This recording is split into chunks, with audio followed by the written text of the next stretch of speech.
Welcome to Cut the Bull, an insightful podcast which addresses the news of the day and the cultural issues plaguing our society, bringing logic and context to these topics and discussing solutions too real for mainstream pundits.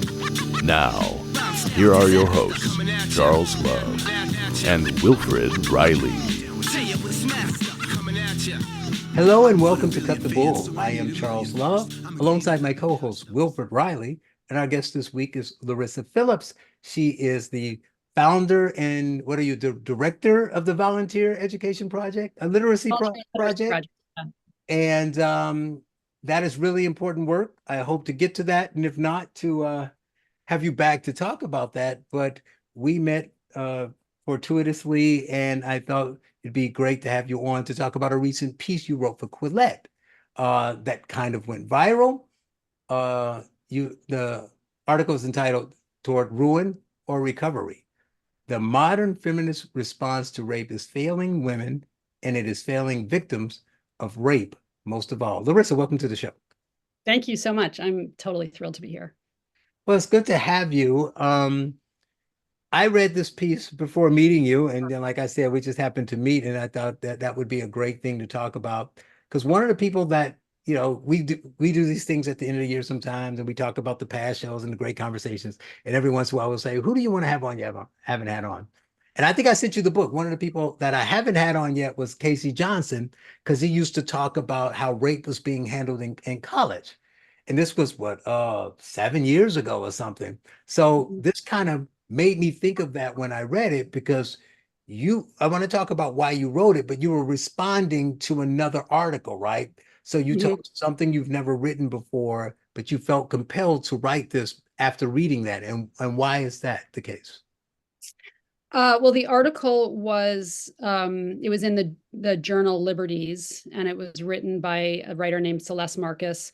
And it was called After Rape, a Guide for the Tormented. And it was a very long piece about a rape that the writer had suffered, she alleged, and a lot about the trauma that goes on around rape. And it was 2.5 years later, and she was still very much like kind of deep in this unrequited trauma. And she never really described the rape that much. Like it left it there were a lot of holes. There was more questions left than answered. And that would have been fine. Okay, so she wrote this article, and then she named the alleged rapist on Twitter a few days later, and then went to the Atlantic Monthly, where he was a writer, and asked that that they do something. And they did. They severed ties with him. So no trial, no hearing, no evidence, no police report, nothing. And who knows? I don't know. Maybe the rape happened, maybe it didn't. I have no idea. No one has any idea, because there's no evidence. And the whole idea for me, one of the things that was motivating for me to respond to this essay was just the lack of due process around rape, which has been happening for a long time. I mean, I first saw it happen when I was in college in 91, and a boy was kicked off campus for rape. And I was like, did he have a trial? Like, was there a hearing? And there nothing. He was just kicked off campus. And I thought that was so weird. And I thought it was weird that no one else thought it was weird. It was just like, yeah, it's great. And then since then it's just continued on. It's pretty common now. This just made me laugh, because they were like, did he have a trial? Did this? You say, that's just bad. They were like, yeah, he got kicked off. It's great. Yeah. Problem solved. And the thing that's really crazy about that too is, like, because now it's pretty standard, a rape accusation comes and usually the boy has to leave. And so the colleges really were pretending that they really think this is a predator, and so they're just like, go to another college. Done. All you have to do is to make it go away is leave the college. Right, you made that great point. Catholic church level stuff, yeah. Yeah, that's a great point. It's like nothing's in the record or anything. They just push the guy away and nothing happens. He lost his place at the school, and he lost a scholarship maybe, and his name is stained. People find out. I mean, it's ridiculous, and I think it's really it's an insult to real rape victims. Because it's a serious crime. Like, it's a real serious crime. It's a real social problem that society has lived with forever, and to turn it into this sort of homegrown kind of, DIY, like, social media thing is insane, because then it happens on social media too, that people will make accusations on social media. And it's just crazy. And I think it is insulting to real crime victims. Right. Will, before we get to her piece and what she tried to break down, and then obviously the very detailed way she described both this situation, but obviously, comparing that to what actually happened to her, which obviously got a lot of response. I do want to say a little bit about the person who wrote the article. Now you all can decide. We can say who it was since it was all over Twitter. But I went to read it because I said I should probably read what she was referencing. It was like behind the paywall. So I was like, do I want to get it? Because it's really long. Hers is already like 9,000 words. Do I want to write a book to get? Yeah. But I looked out because it was one of those things like kind of like a lot of the articles online that you have to pay. You get a little snippet before, and to get the rest, you have to pay. And I'm gonna read something because it was in the snippet. And it let me know all I needed to know. I didn't need to read anymore. So this is the woman who wrote After a Rape, a guide for the tormented. And she's talking about rape, this stuff and what it's like and what you deal with. And she says, the first months after my rape, I would play macabre mind games with myself whenever I was left alone. I would, for example, ask myself at regular intervals, what punishment would be bad enough? Sometimes I would deliberately pose the question at a time of relative peace to punish myself for allowing the memory of the evil to fade from the forefront of my attention. What punishment would be bad enough? What punishment would be bad enough? After 2 months out, I was able to make droll, dark quips about my little game with close friends. I would say that I wished I believed in hell so that I could believe he would burn forever.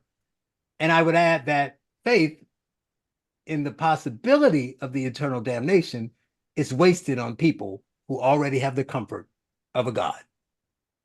So I felt that lead into the piece gave me enough not to really need to read the rest and know what was going on.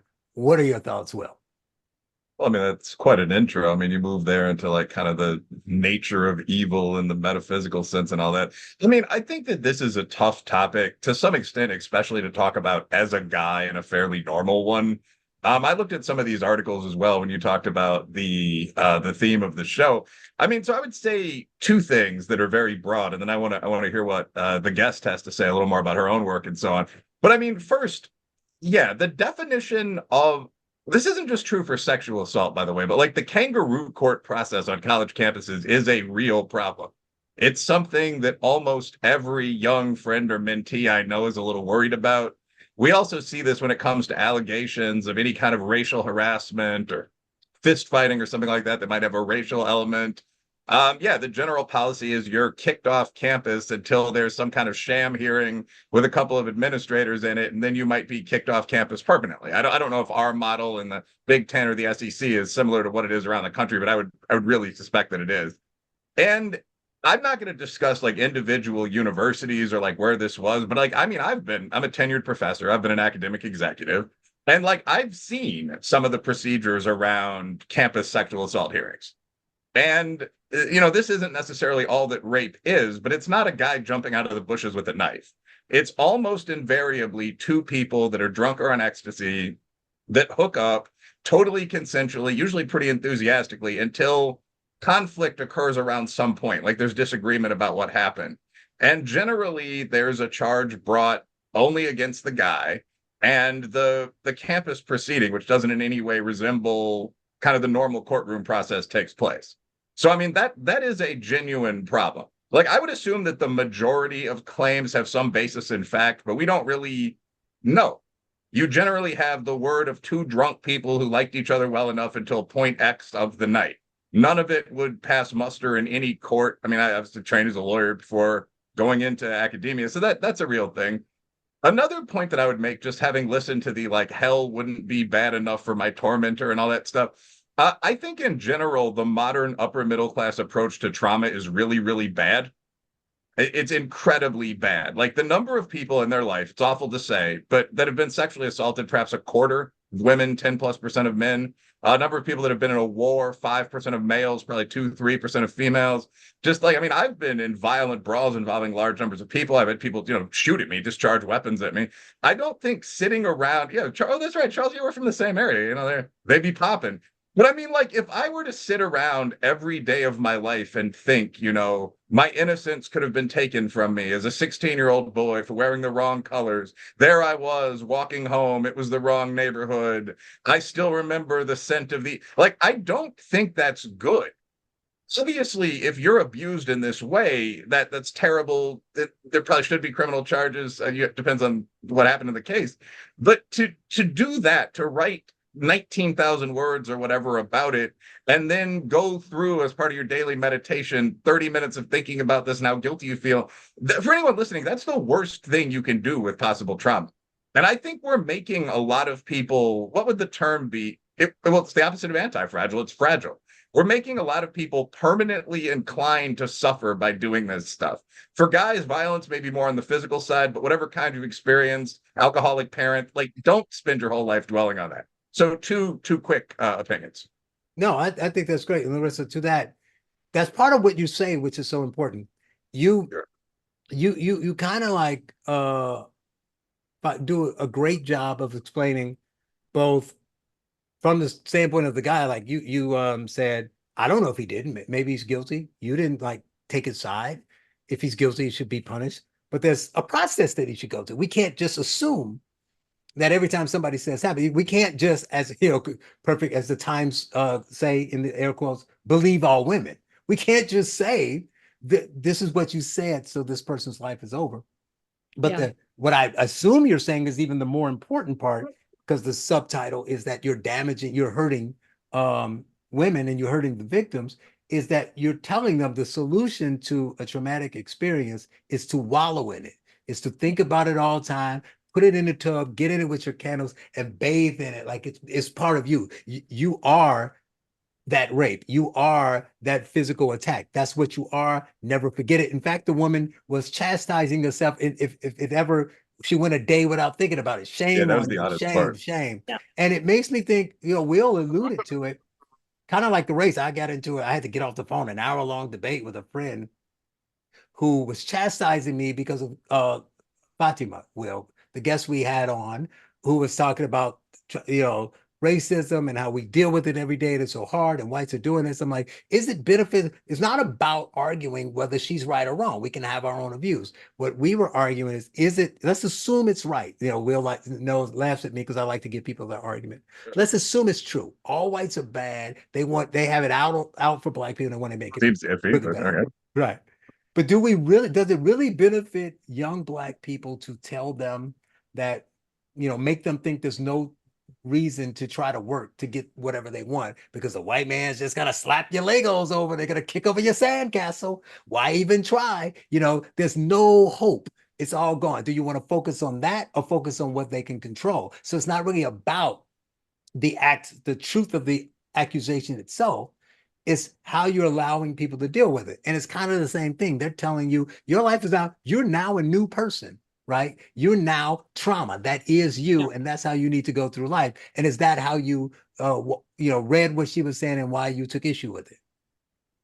Yeah. And that was kind of my experience too, was so completely about trying to not go down that road of being like a forever traumatized person. Like, I don't understand the appeal of that, actually. That from the very beginning, I was like, I wanted, my attitude was I lost, I was raped by two men. I lost that time. Like, I had no control over my life or my body when that was happening. For the next several hours, I had very little control as I was in the hospital and the police. And then I was like, I want my life back now. What do I need to do? And it is, I think it is a unique violation, to your point, Will, that, people have suffered a lot of violence. And I do think rape is kind of a unique violation. But regardless, what do I need to do to to get back from that? And that was always my goal. And I didn't want to be, an invalid or a child or someone who couldn't be trusted to open up a book that might have a rape scene in it or go to a museum or something. I mean, if you're going to shut yourself off from those avenues, you're dead. Like, why would you, I would have walked over coals. Like, I was like, what do I need to do to get back? And I'm going to do it. And I did everything I could. And, um, you know, so that's my experience. And like, I do feel a little bit like funny being like, because I don't want to be like, everybody should get over it right away. You know, people are going to do what they're going to do, but this is another option. And in this world, this fragile world that we have right now, in upper middle class and, you know, kind of very Western, because I work with immigrants, and they've all been through a lot of shit and manage, you know, and I work with people, you know, low income people, and but it's become that, like, just this assumption that you will never get over anything. And I was told I would never get over it. I was told over and over again, you'll never get over this.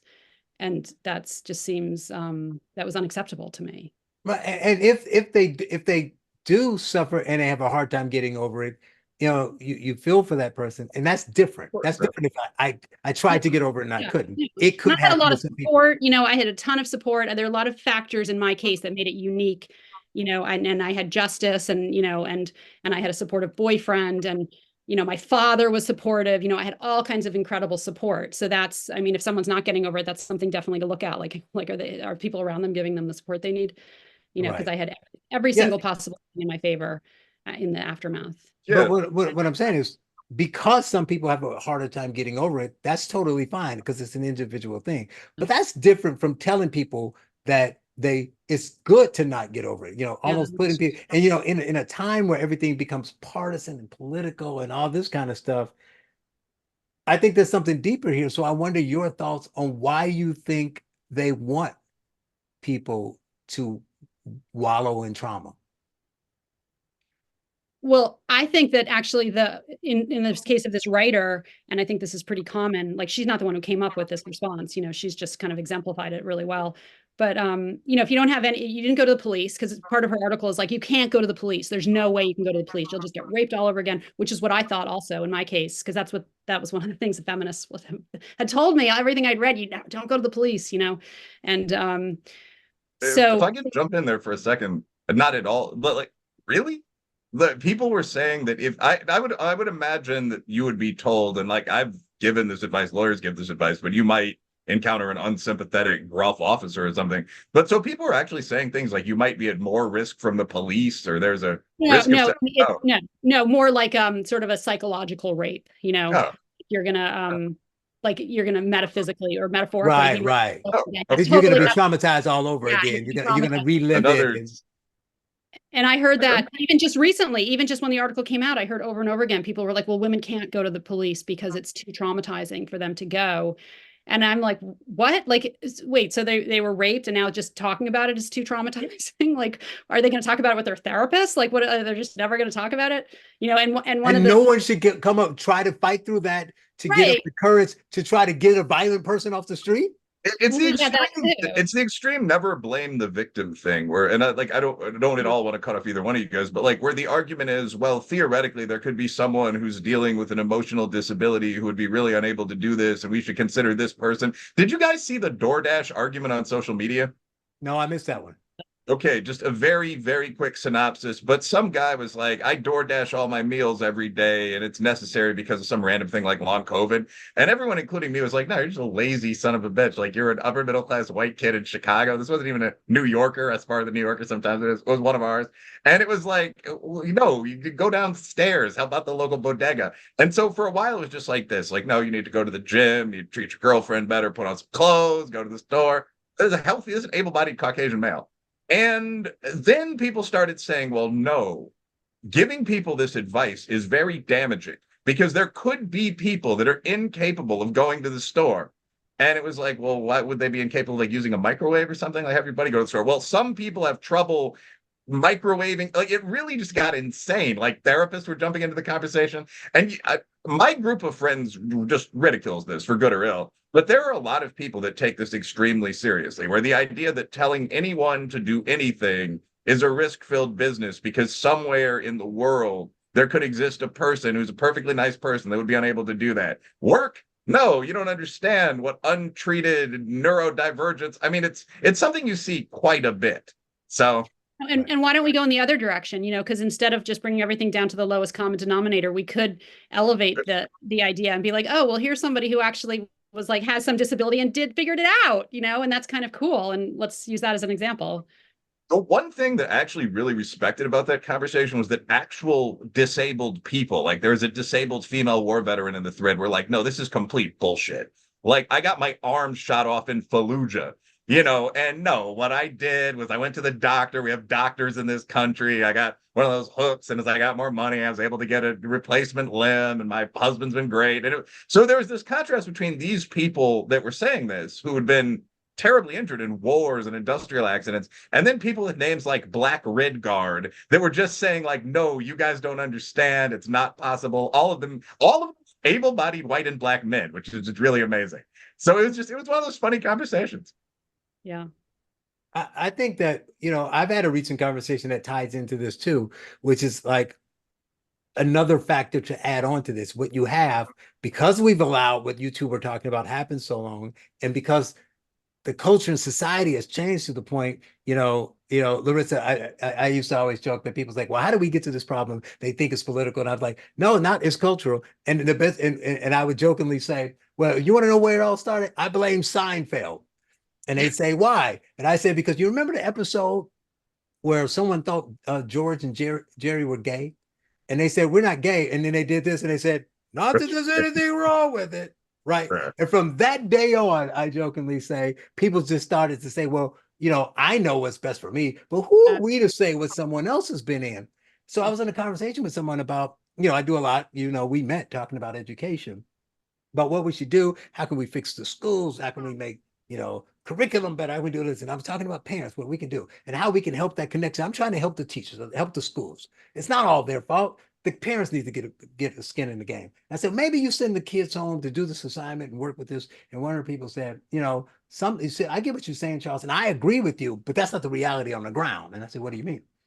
Well, you can't expect, you sometimes you have to assume the negative. What do you mean? You can't assume, for instance, that every kid has a parent at home. Like in public school, really? Don't they kind of have to? There might not be a good one, but they got to have one. So, yeah. But the point wasn't that she wasn't disagreeing with me. I thought she was, but she clarified. She wasn't disagreeing with me that approach isn't the better approach. She was saying, as things are today, with the hand I'm dealt, as society and the culture is and what the parents are used to, if you try to give any kind of gentle pushback, someone's going to come to you. Either some parent's going to get upset and say, you're saying I'm not a good parent. Or some administrator is going to come in and say, you can't treat those parents like that and act like they have to raise their own kid. But my point was, it's a problem that we got here and we have to do something to get out of it. We can't have a whole school district full of kids whose parents have no interest and no skin in the game in their kids' education. And this is where I think the unsympathetic bro take comes in. Like, we've both generally been in reasonably powerful positions. I mean, you're on the school board. I think Larissa would agree with a lot of this as well. But I mean, like, to some extent, if someone's a crazy neurotic, you can just say, well, fuck you, you're nuts. And I think, like, in terms of some of the policies, I've looked at your record on the board, Charles. In terms of some of the policies that people are starting to push forward. You mean you read the articles that have been going internet? Yeah, I Googled you. It was interesting, man. I mean, like, the people that are criticizing you as like a white supremacist and so it seemed to be just batshit insane. But I mean, I think that's the thing. Like, if someone comes to a meeting and they're telling some local executive, like, you're a Nazi and the guy's black and, he's discussing feminism in the classroom or something, it's so far from reality that you can just ignore it. I mean, and I tend to talk a lot, so I'm going to shut up for a little bit, hear what you guys are saying, but like, just this comes up over and over again where you find that there's a massive silent majority. Like, Charles, I think you're aware of my 9-inch penis women poll. Mm-hmm, yep. Okay. Yeah. Tell Larissa about the poll. Tell Larissa about the poll. Sounds more interesting than it is. But no, like, I went on social media and I asked, and I actually had a link to a Survey Monkey survey. This was reasonably well done. I'm pretty large in. And I just asked people, like, do you believe, this is a quote from Gad Sad, that some women have 9-inch penises? Like, that as a man, you can become a woman at will, whatever your characteristics are. And I have, as you might expect, kind of a male bro audience, but it also includes many people's partners who at least identify as sort of liberal or radical feminists, like 30% female. So I expected like 25% yes, you can do that. And the actual results were 1.9% yes. It was wow. too dope. Yeah, no, we talked about this before, but it was just nobody actually thought that. And when you could go not just through the little survey, who knows how protected that is, but into the instrument and say what you really thought, it was the same for the men and the women. I mean, and I think that's true most of the time. Most people know you can walk downstairs to the fucking store and get a burrito. There's no group of people that can't. And if you had someone like that in your life, you would get them a burrito. I mean, it's really that's it. But here's the key, Larissa. I'm not even as rough on them as Will. I am willing to say, some of you can't go get the burrito. You need help to go get the burrito. You look physically fine. You don't have any mental issues, physical issues, but you just can't go down the stairs. Maybe somebody should help you. All I'm saying is, do not write the rules for non-burrito boy. Yeah. What we're saying, what we get in society today is, well, we can't write it. We had a policy that says on Tuesday, every person must go downstairs and get a burrito. Somebody would say, no, you can't have that policy because of Jim upstairs. No, let's have the policy. And if someone wants to help Jim, we help Jim. But don't be afraid to have a standard policy that meets what most people, reasonable people, should be doing. That's correct. Yeah. Yeah, no, the standard has become really, really low. And it's insane. Yeah, it's too much. I think getting back to why like the trauma, like the sort of like never-ending trauma, in terms of rape and in terms of the article, I think that one of the issues is that if you don't have any, you never went to the police, you never did any kind of like formal, sort of declaration, then your only proof is your trauma. So, if 2 years later you're over it, then and people were kind of like, I'm not really sure if I believe that to begin with. Oh, look, you're over it now. So you have an investment, you have a reason to remain traumatized. Wow. So I think it's like really a negative. It's just a bad, bad plan. Is it? And now I don't want to get in trouble because this is not me saying this, people. This is me asking a question. Is it because at the time in the moment that in some of these cases they didn't think it was rape? I mean, it's my opinion. I don't know. I mean, in your opinion, based on how they describe it. I mean, there's definitely like really, really ambiguous cases. They're real cases, on campus. They're real, and there's real like horrible things that happen between people who know each other and care about each other, and so they thought. I mean, there's real cases, but there's also clearly ambiguous cases where, somebody changed their mind a couple days later. I mean, I've heard some of them. There's also, to be blunt, and actually this is a little more common with males, but not much. Like there's a big connection between like dark triad personality traits and histrionic public behavior. So I think we've all done, we've all done the caveat. Like, of course, there are a huge number of real rape allegations. It's awful. But I mean, I think when you look at a lot of these very high profile cases where people have come forward and said, you need to understand my trauma is not going to go away. Becomes a source of public writing. The Mattress Girl case may be the archetypal example, but they're really about 20. I mean, there was a Rolling Stone hoax or semi-hoax just a couple weeks after that story started. I mean, quite a few of these, obviously not the majority of cases, but every one of these people had the sort of histrionic public narrative. This is part of who I am. This changed my identity. And what happened was not something that most normal people would have defined as rape or abuse. So, I mean, my definition, a follow-up that might seem unrelated. There's a famous study of people with quote unquote long COVID that found that 65% of them had never had COVID. So I think you can have two problems at once. Like there are actual abusers in society. There are also people that experience just the normal things in life. Like what's his name? That comedian's bad date, and go on to make these the center of really high profile stories. And those two groups of people probably don't overlap very much. That's what I found with hate crime hoaxes. Like the hoaxers were performative theater kids, but there were lots of white and black guys beating the crap out of each other. Those are just treated as misdemeanor cases in some city. Right. No, that's true. Larissa, I want your thoughts on connecting to what Will said on the Cavanaugh case, because the Cavanaugh case was interesting for me for two reasons. One, it was the first time that a bunch of, as Will called them, the bros, who stayed out of this stuff and didn't really care, kind of stood up and took notice and say, well, wait a minute, especially if they were like in their 40s. They were like, man, I did a lot of crazy stuff. I'm not saying I raped anybody, but did some crazy stuff in school. And if somebody could just come back and say, in 1984, you did X, how do I defend myself? you can't prove a negative. There were no social media or cell phones. I can't say, track my phone, right? So, there was that a little bit of uneasiness, but I don't know how much you two remember of the case itself. And I could, I didn't follow it enough that I cared about every part. But what seemed, if I recall it correctly, what she accused, and this may be what you're talking about, both Will and Larissa, in the sense that what she claimed happened, believing that is true, at the time, go to the police, do all the right things.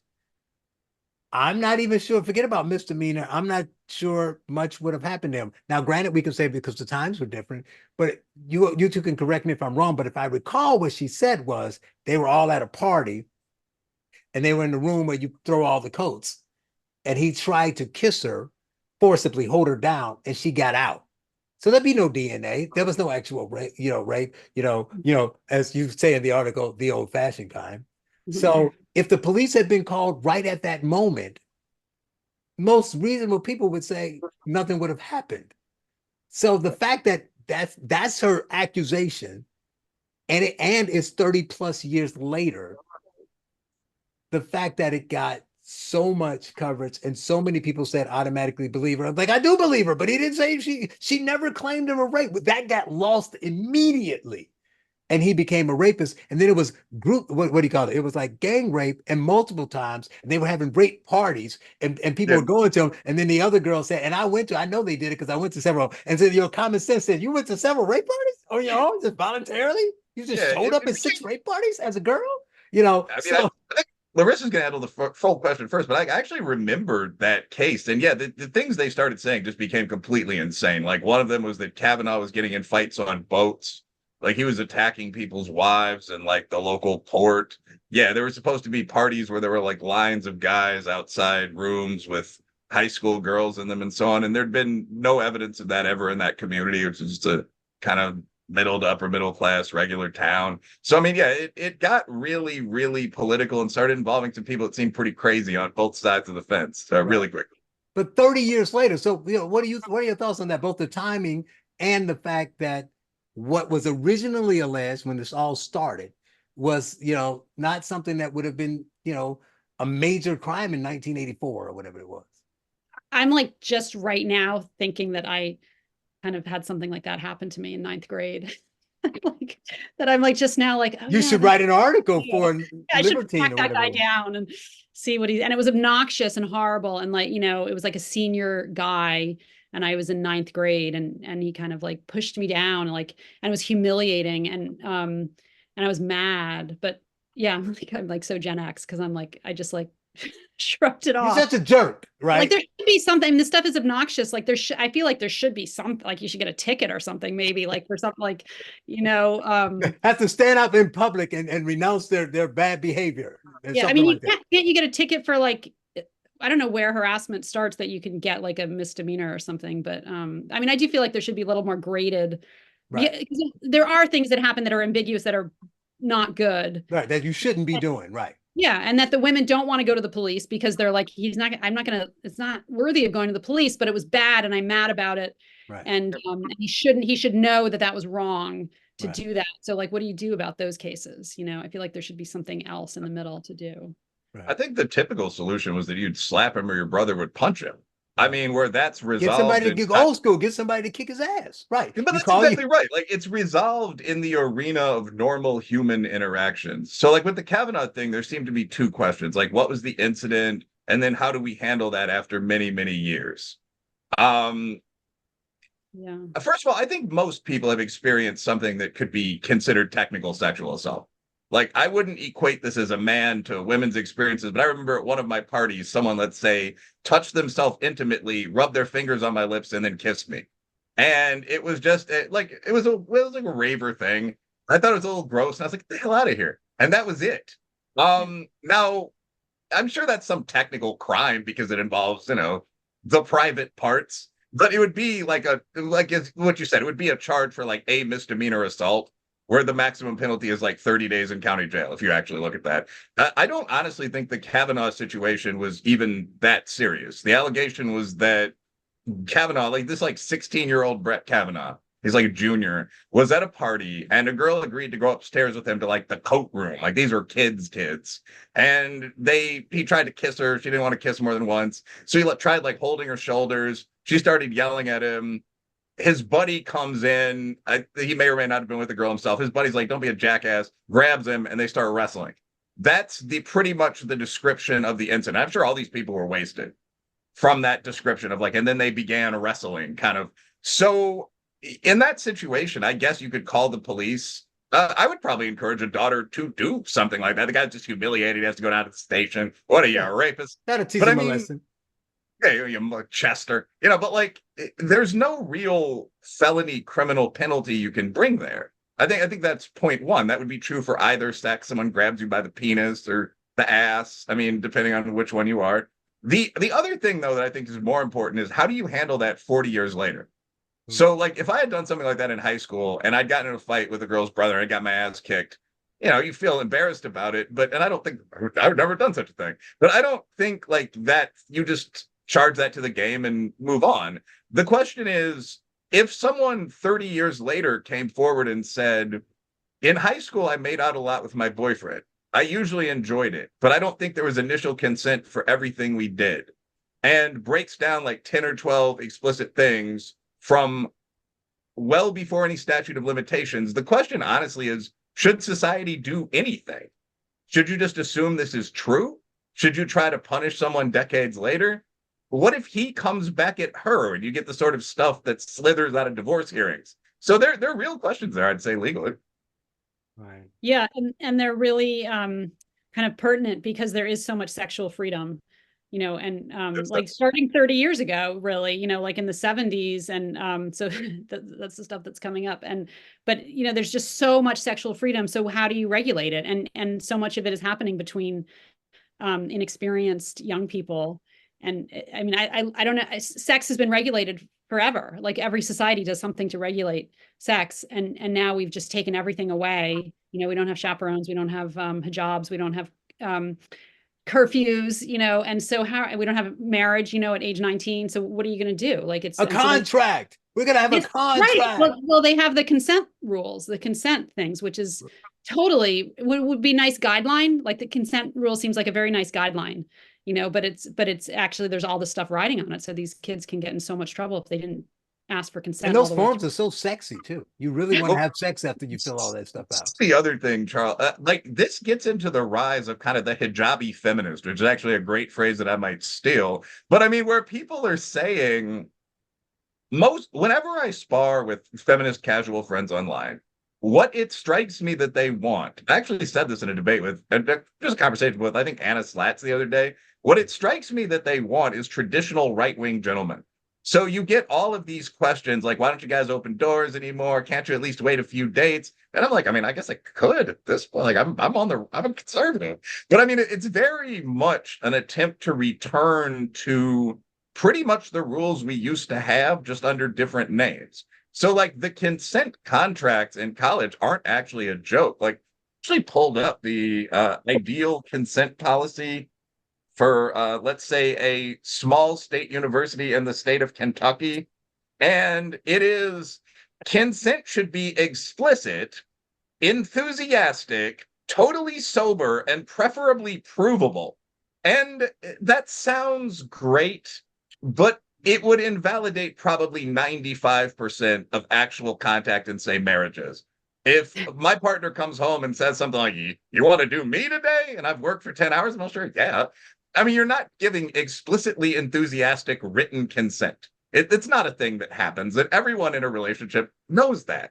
So what you're doing is taking these people that haven't had the time to build normal relationships and creating an infrastructure that's so uncomfortable that they might have to get back to some kind of simulacrum of what used to be there. I mean, like what I just said is funny, but this is an actual policy. Like you can be, I presume, expelled if you violate this policy.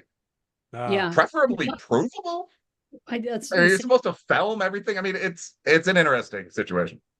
And the other thing that annoys me about consent is that it's all about yes. It's never about no.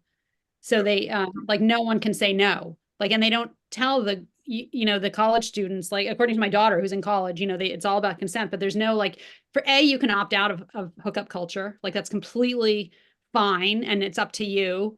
And B, you could say no. And how about if you could say no loudly? You could, like, I just don't understand why that's not even, why there's all this freedom, but like the idea that you could expect young women or men to say no. It's all just about yes. You have to say yeah. You have to just, it's very demure, That's you're supposed to. actually a really interesting, the phrase that comes to mind is actual female point, that there are these lengthy books of what to do. I mean, I've read our code, like what to do in different sexual interactions and so on. So, I mean, yeah, the default option is presented as yes. Actually, Yeah. that's really interesting. And You that, can like, be if really he pushed asks, into. Just because someone says yes doesn't mean that they really mean yes. There are a lot of people who say yes to things that they don't want to say yes to. So Right. it's already like well, just in itself. that's the question of like, are 18-year-old people really consenting to, but I mean, like, so the default presentation would be, remember, if he asks for anal, don't do it unless she says yes. I mean, the response of, well, I could just say no to that for the first pretty long period of time is not emphasized. I'd agree with that. Right, right. So I gotta ask then, Larissa, I know why you thought that that piece needed to be rebutted, but what made you decide to go as far as writing the details of your experience in Italy? Is it because you think that that needed to be pointed out to bring some clarity to how you're contrasting their approach to trauma? Yeah. For anyone who hasn't read the article, it's, it starts with a critique of the article we've been talking about. Tormented, right? Yeah, the tormented article. And then it's about sort of the sweeping new definition of rape that's been happening like since the 90s, like when I was in college, it started happening. And then it's my story. So my story is that I was living in Italy and I walked home from a movie by myself because I'd missed the bus very late. And my boyfriend was working, and I was accosted by two men as I was passing a park, and pulled into the park, like really just like sort of the classic stranger assault. And I fought back really hard, and consequently got beat up really badly because I kept resisting. But it was two guys and one of me, which is totally not fair. And so I lost, and I was raped by both of them. And then they took my jewelry, my money, and they left. And I went home and called my boyfriend, and he came, and after he kind of cleaned my face because I was super fucked up, said we have to go to the police. And I was like, oh, I can't go to the police because I'm a feminist, and you don't understand about the patriarchy, and it's never, nothing will come of it. It'll all be traumatic. And he insisted, as I said in the article, he didn't know about the patriarchy. So because he's an Italian guy. He's Italian guy. What's that? Yeah. And he was amazing and like lovely. And so we went to the police. And meanwhile, my assailants had gotten into a car accident, and they ended up being brought to the same hospital room where I was. Which was crazy, right?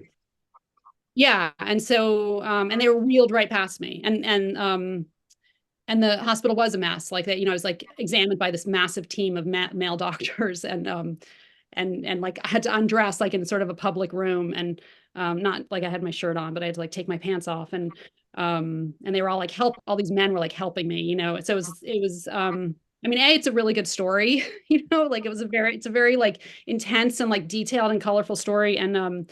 And it just seemed like I mean, and my editor was really pushing me to, not pushing me, but like inviting me, being like, take as much time and space as you want, tell this whole story journalistically. And so that was part of it. And I also I mean, the idea that I wouldn't tell it is kind of connected to the idea that it's something I should keep secret. And I've never felt that. I always, from the first day, I was like, this is okay. So I need to like understand that this was not like, I didn't do anything shameful. The shameful thing is to rape. Right. So I didn't do anything shameful. And so I was always like kind of comparing it to a car accident, like keeping the standard of like, I'm not going to take, like, I don't live in a purity culture. I don't live in a modesty culture. Like my economic value has not been diminished by the fact that I was raped, which it is in some cultures still to this day. I mean, that's kind of, it's like the horrible thing is A, the rape, and B, that the rest of your life is ruined. You can never get married. You can never have kids. You're ruined, you're exiled, or you have to marry your rapist, or you have to be killed or whatever. So yeah, it just seemed like I should tell the story. And I'm also proud of it. I'm proud of myself for, I look back as like, I was 23 years old, and I think I took the assault itself, like the fact that I fought back, I'm really proud of. And the fact that it was really hard. The whole thing sucked and was like devastating, but I'm proud of it, and I think there are other women who are, I'm not the only person who feels that way, by the way. Like I have heard from other women, I've read about other women who feel they feel stronger. You went through this trial, this like ancient battlefield, like that's this battlefield has been around forever. And it irritates me a little bit that there's no heroes off of that battlefield. You Right. know, there's so many women who've gone through that, and you're supposed to like keep it secret when meanwhile like you were given this like ultimate test, and one way or the other you survived it. Right. And yeah, so I'm proud of how I responded to that. And I think it made the piece better. It was like a contrast to the other piece, which was so murky and kind of coy and hid everything. Like, why? Well, You know? that's an interesting thing too. So, what was the response? Because basically, you're challenging what a lot of the hardcore feminists, not all today, because some people are pushing back for it, but a lot of them are saying, which so the people don't like to be challenged, so that's part. And then from their standpoint, you did everything wrong. You wrote your story. You said you weren't a victim. They would say that you kind of blamed the victim because you were like, in hindsight, I thought about it. I was like, was that the best decision?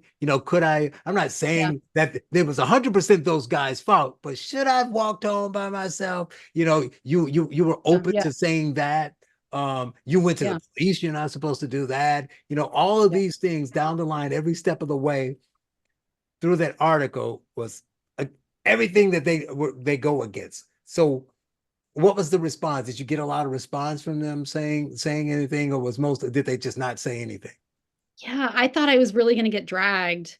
And I saw, I'm from a very liberal, not even liberal, I'm from a leftist background, like progressive.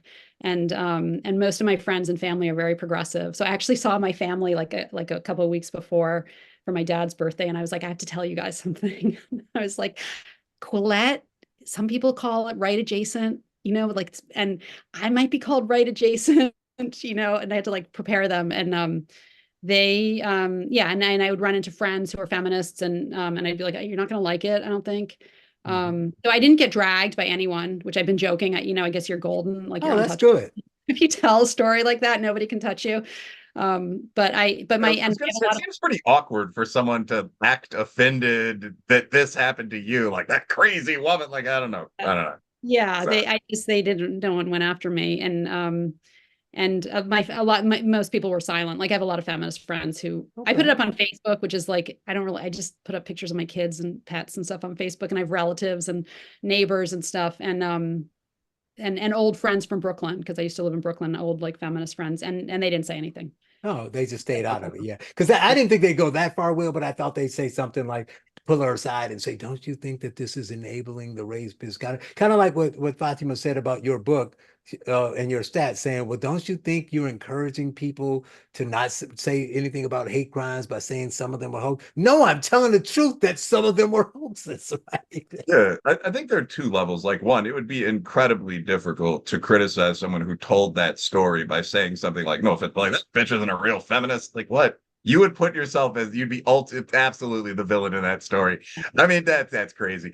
But I mean, also too, something that has to be recognized, and I think progressives are worse about this even than hard right conservatives, is that there obviously are points on both sides, which is why there are two major, fairly successful political parties. Like the right is correct on guns, the left is correct on healthcare. I mean, you can disagree with either one of those, but these are major ongoing debates. So if you're saying something like, don't go to the police because they will psychologically, if not physically, rape you again if you've been sexually assaulted, that's insane. I mean, that's not a correct thing. If anything, a No, logical feminist movement would be pressuring the police to look through all the backlog kits, use this exactly, crazy DNA technology exactly. we have now, all that. And That is find it. where the energy should be going. And if you go onto rape activist sites, and one of the first things they say, and everyone talks about this, is how rape is the most underreported crime. And I'm like, who could change that? Right. Get, Only the person who was raped. Yeah. yeah, and if it's so terrible, and I know there are terrible stories of women who go to the police and they're treated horribly, but it's like, so that should be where the focus is like making it so that you have someone to go with you, like that should be the focus. Let's get all the rapes reported. Right. Yeah, you know? don't not report That's it. You just, it's fix just the one of system. those things when you talk about rape activist sites or prison abolitionist sites. Like, I actually, one of my goals as a leader would be to solve problems, not to Yeah. make a lot of histrionic public statements. But I mean, I'll sometimes get pretty cynical debating these people because they don't seem to have a core philosophy that would work on any level. So, I mean, if most of the people I've talked to who would define themselves as anti-prison activists, or for that matter, anti-rape activists, don't want there to be a justice system at all, as far as I can tell. So Yeah. you get into this weird question of, okay, you're talking about this terrible crime. You're saying it's underreported. Believe it or not, I'm an ally. How do we work to stop this? Well, we work to stop it by getting rid of the police and courts. Like, it just seems to be kind of a child's fantasy It's that's child. that's been allowed to go on. I think because, like so much of this other stuff on kind of the sensitive left, no one wants to abusively criticize it. No one wants to talk to a rape victim about how their ideas about policing are insanity. Yeah, see, Charles has his hands up like, hell no, I'm not the one. But I mean, at some point, if you want there to be fewer rapes, there are really practical things you can do. Like, from a legal background, that backlog kits issue would lock up tens of thousands of guilty Yeah. offenders. So you Yeah. have to, who's going to look through the kit? So it has to be a cop. It has to be a police detective. I mean, Yeah, that's true. Yeah. It doesn't seem like they're looking for solutions. And that was kind of, that's the modern response, the modern feminist response. It does not seem like it's looking for solutions. Well, I mean, well, even just the fact that you can't say no, like no is not like a part of the thing that they're kind of advocating that young women learn how to say. if I can ask just a feminist guest that's giving a lot of on-point answers here, that seems to be a weird duality in modern feminism in general. The question of how to interact with men or with a society that has both men and women in it. And I personally find it extremely bizarre to see feminists endorsing, say, triple X porn or prostitution should be legalized. Like, I mean, I don't really care. It's a minor vice for a lot of people, but that is not what I would think of as the most rad femmy perspective you can come with. So there's this weird dichotomy between I am me, it's my body, I do exactly what I want. I don't have to say no if I don't want to. I don't have to go to the cops if I don't want to. And the obvious reality that in a society that's 50% male and somewhat unfair, all those things are going to produce disastrous outcomes that seem obviously predictable to a little kid. So any thoughts? Like, how can that be fixed? I don't know. Well, Louise Perry just wrote a piece about Andrea Dworkin. I don't know if for the Free Press. I don't know if I don't personally want to go all the way over to Andrea Dworkin level of banning porn, and right. I don't know. I don't know. I don't know. I don't care about porn one way or another. I think adults like sex. But I mean, I think that, again, there seems to be, like, you would expect the people backing actual porn education for people, not like watching it, but like, this is bullshit. Know that, kid. The people educating women about their actual options, like, you can say no. You would expect that if feminism is going to have a major social role, that would be it. Like, I mean, when you read women's magazines headlines, like Cosmo a couple months ago was like, do everything he wants. That's a direct quote. Like, as a guy, Well, you're not entirely upset by that idea, but it's weird to see a feminist writing that. I guess that's the point. no, I mean, They got to do better. They got to get in the Cosmo's, ring, put their dukes up. yeah, well, Cosmo's always been, I mean, Helen Gurley Brown used to talk like affectionately about how on Fridays they would wear their pretty underwear because that was the day the men chased them around the office and tried to steal their underwear, in the 60s. So Cosmo is always like, Cosmo is a whole separate thing. But a really big turning point for me was when Teen Vogue, maybe like That's an 2016, example, yeah. Teen Vogue for teenagers presumably had an article about anal sex. Yeah. And very positive, like, oh, this is how to have anal sex, isn't that great? And it's like teenage girls, I'm sorry, that was just like appalling to me that they're pushing anal sex to teenage As I girls. recall, that article actually had the line in it, so he wants it in the ass. And again, there's the element of just dark humor to this, where, like, men and women have sparred in a loving but mutually skillful fashion for thousands of years. I enjoy reposts from both sides. You don't expect the feminists to be the ones writing, so he wants it in the ass. I mean, it's the Ouroboros has gone so far that the challenge has disappeared and the crazy solutions are being proposed Eating over here. itself 3 times. I think that We got to that would save him. lead Ultimate male role. to one kind of final question on this topic. I mean, people should go read the article. It was great, well written. It's really informative. But it made me think. In this conversation, you talked about you're from a very liberal family, progressive, and some of your views. But you kind of challenging the feminist approach. You're openly saying in the article that what they're pushing for is harming women. And then the next time you come back, I guess we'll talk about education. You talked about how in that you started to kind of evolve and notice that how a lot of things that felt good and sound good weren't really helping, and that you kind of come to a revelation about some of those things. So Will's question was more like, why do the left do this? Why are feminists doing this thing that seems that is at odds with what they believe? So I'll bring it down more locally and say, for you, as you've had a transformation, somewhat not really politically, probably, you probably are the same person you were before. You're just seeing a more pragmatic, a kind of view on how things would work. How has that change been for you? How do you notice going from being very progressive to now writing for, slightly right-wing publications? Center left. Right, center left, but where the real Nazis are. Right, center left, which is MAGA to the left. So what's that been like? And was it like, did you just wake up one day and say, wow, why am I different from everyone else? Or was the progression slow? It was going on for a long time. I moved upstate. I used to live in Brooklyn, and I moved upstate in 2010, and I had neighbors who had Tea Party signs on their lawns, and and giant Trump signs later, like giant Trump signs and fuck Biden signs, and like crazy big. By the way, it blew me away when I went to Long Island. I'm like, oh my God, did I leave the state? Yeah, I mean, they're like big. They're like the size of a house. They've got huge. Oh, yeah. But you guys should come to Kentucky. It's like the sides of barns and like flags with Trump on them that are as big as the American flag, and they're both on a 50-foot flagpole painted red, white, and blue. This is God's country, right here. Yeah, we have it just almost that level. And then I turned out I really liked all my neighbors. They were really nice and they were great neighbors. And so that was a big kind of turning point to begin with. And they also didn't care about what I was. They kind of accepted me. I would be like, I'm a Democrat, and then everything just went, to Trump derangement syndrome. Like, I don't like Trump, but people just went crazy, I think. And then, and then one, like we were talking like education, like I started realizing that like progressive education wasn't serving a lot of people. It's serving. My favorite line you said was about the test. I was very anti-test. Then I realized, what do you mean? That's the only way you can help people. Yeah. Because I work with adults. They need to pass the GED. They need to pass the test to get into college. So that all and then, and then once one thing falls, then everything kind of falls. And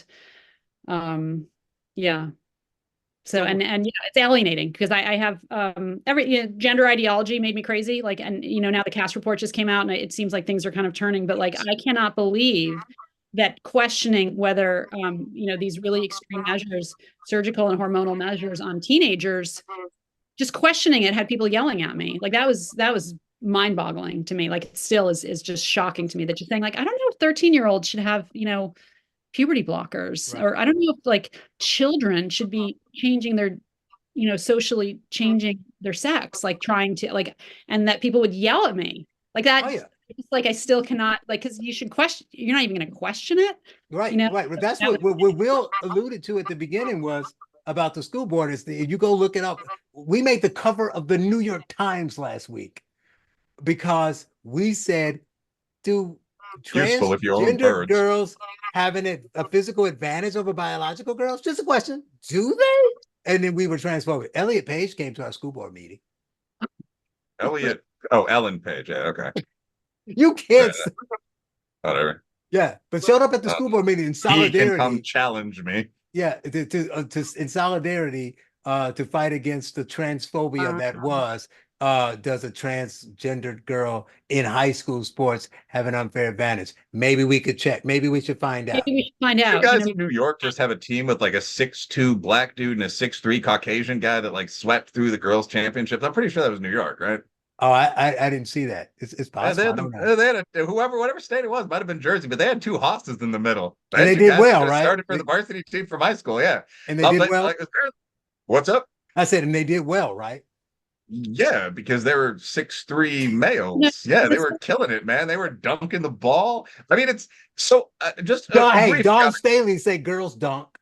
There actually are some. I mean, like there are people in the Yeah, but they WNBA dunk now, like like one every Candace Parker, 19 that are. games. There's 19 dunks in every game in men's sports.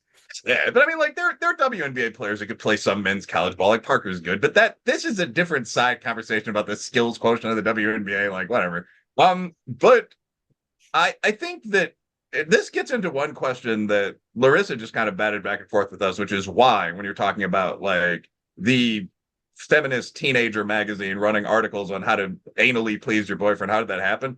And I think it's because you're getting into a religious philosophy. I'm not going to do like full James Lindsay mode here, but the idea seems to be it's basically just what Nietzsche mocked as prey morality times five.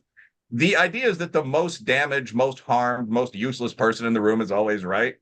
So if a gay teenager tells you that they want to see this perspective on sexuality, you don't say, shut up, kid, wait 5 years. You immediately go along with them. If a badly damaged former actress, actor, if you prefer, shows up and says that the professional school board members don't know what they're doing, you listen to that person, so on down the line. Um, I'm kind of rambling here, but I think the trans woman thing was the ultimate example of this because it's just purely the Shahada, right? Like there are no gods but God, and Muhammad is his prophet. You can't unsay it once you say it. Like nobody actually believes that. But because the people who'd been temporarily elevated to the top of the progressive stack, thank you back to Occupy meetings, were these autogynephilic males generally who are saying that they were the most vulnerable form of women, no one could disagree with them. And so, whether or not they were saying nonsense, you have to agree with the most vulnerable person, like the Christian concept of the lamb. And that's how you get so much crazy shit because most people are failures and lunatics because they don't actually have that much to say. I follow an older, crueler way as it happens. So if you just listen to these people, you wind up with the anal sex feminists and the open locker rooms and Planet Fitness and so on. And I mean, it's funny, but it's also deeply troubling if you have any interest in the future of men, women, sports, so on, as I suppose I actually do. So, problem.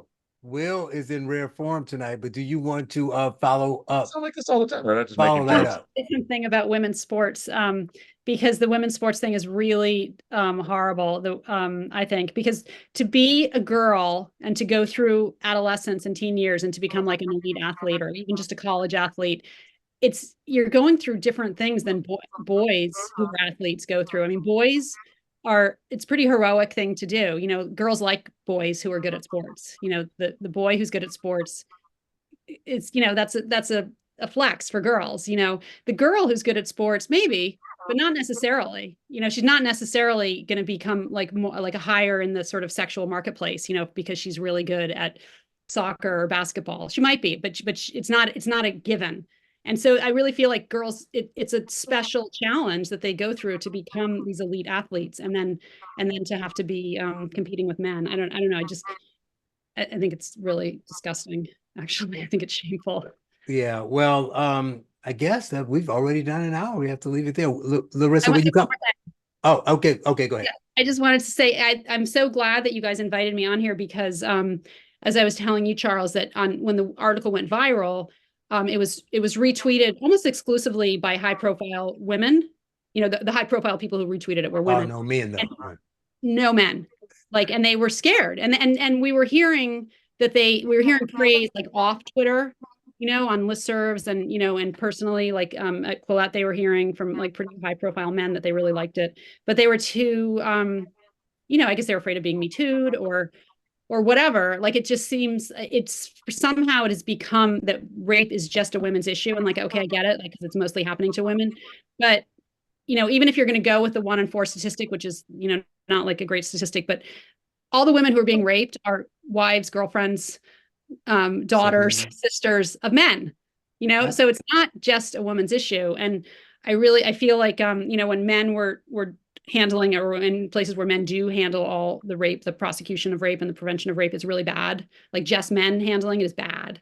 But now we have like, it's become like very female the way it's being handled and it's bad too. It's like Clubhouse politics, and we need a mix, it's like I don't know, I just think the alliance is like really essential. I totally, like I said, the fact that my boyfriend kind of like was helping me through that immediate aftermath was so essential. And there is like a real place for men to be heroic and essential in, dealing with the aftermath of rape and the prevention of rape.